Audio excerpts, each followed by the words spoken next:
सोचिए ज़रा, दो देश इजराइल और ईरान एक दूसरे से 2500 किलोमीटर दूर, ना कोई सीमा, ना साझा पानी, ना व्यापार, लेकिन फिर भी दोनों के बीच चल रही है ज़बरदस्त जंग और दुश्मनी।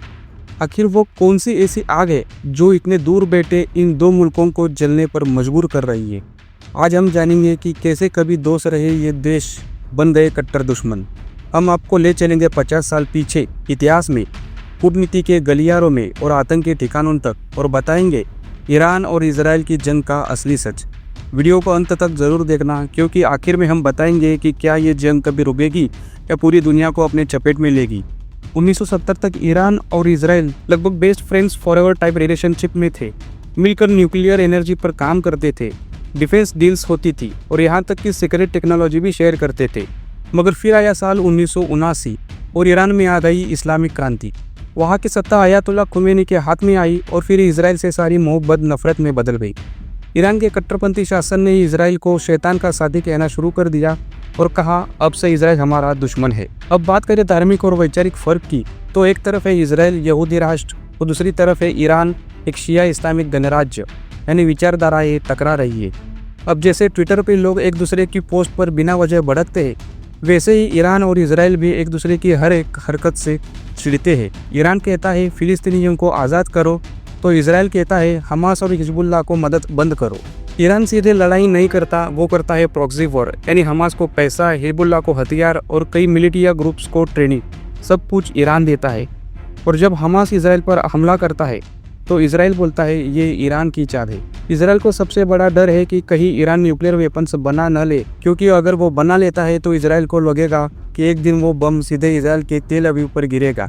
और यही डर इजराइल को उकसाता है कि वो ईरान की न्यूक्लियर प्रयोगशाला पर हमला करे, जैसे वो पहले भी कर चुका है। अभी हाल ही में इजराइल ने सीरिया में ईरान के ठिकानों पर हमला किया।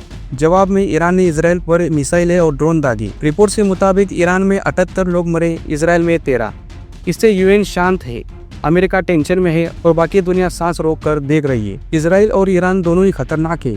इजराइल के पास है अमेरिका की सपोर्ट, मोसाद जैसे इंटेलिजेंस और हाईटेक मिसाइल डिफेंस। वही ईरान के पास है हज़ारों किलोमीटर दूर तक मार करने वाली मिसाइलें, तेल की ताकत और प्रॉक्सी गुटों की लंबी लिस्ट। ये ऐसा है जैसे एक लड़का बहुत ही स्मार्ट और हाईटेक है, लेकिन दूसरा एकदम जिद्दी रिसोर्सफुल टाइप है, तो टक्कर बराबर की है। अब सवाल उठता है, क्या ये युद्ध जल्दी खत्म होगा? एक्सपर्ट की माने तो सीधा और लंबा युद्ध शायद ना चले, क्योंकि उसके नतीजे बेहद विनाशकारी हो सकते हैं, दोनों देशों के लिए, शायद पूरी दुनिया के लिए भी। लेकिन इसका मतलब ये नहीं कि सब शांत रहेगा। इस जंग का असली चेहरा हो सकता है प्रॉक्सी वॉर, यानी ईरान के प्रायोजित गुटों के जरिए हमले, साइबर अटैक जहां नेटवर्क ठप किए जाते हैं, और मिसाइल हमले जो जवाब में एक दूसरे पर चलते रहेंगे। सीधी लड़ाई से बचने की कोशिश होगी, लेकिन छुप छुप कर दाव पेच चलते रहेंगे। यानी ये जंग अभी खत्म नहीं, बस अपना रूप बदल रही है। तो दोस्तों, सवाल ये है कि जब बाउंड्री ही नहीं मिलती तो ये जंग क्यों हो रही है? दरअसल ये सिर्फ ज़मीन की लड़ाई नहीं है, ये विचारधारा की लड़ाई है। एक तरफ है धर्म, पहचान और डोमिनेट की भूख, और दूसरी तरफ है डर, सुरक्षा और रणनीति की चाल।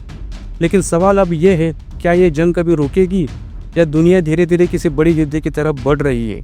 आपको क्या लगता है, ये कमेंट में ज़रूर बताइए। और अगर आपको ये वीडियो जानने लायक लगा हो तो चैनल को सब्सक्राइब ज़रूर कीजिए, ताकि हम मिलकर ऐसे ही और बातें खोजें, समझें और सबके सामने लाएं। जुड़ते रहिए, सोचते रहिए और सच्चाई की परतें खोलते रहिए। मिलते हैं अगले वीडियो में। जय हिंद।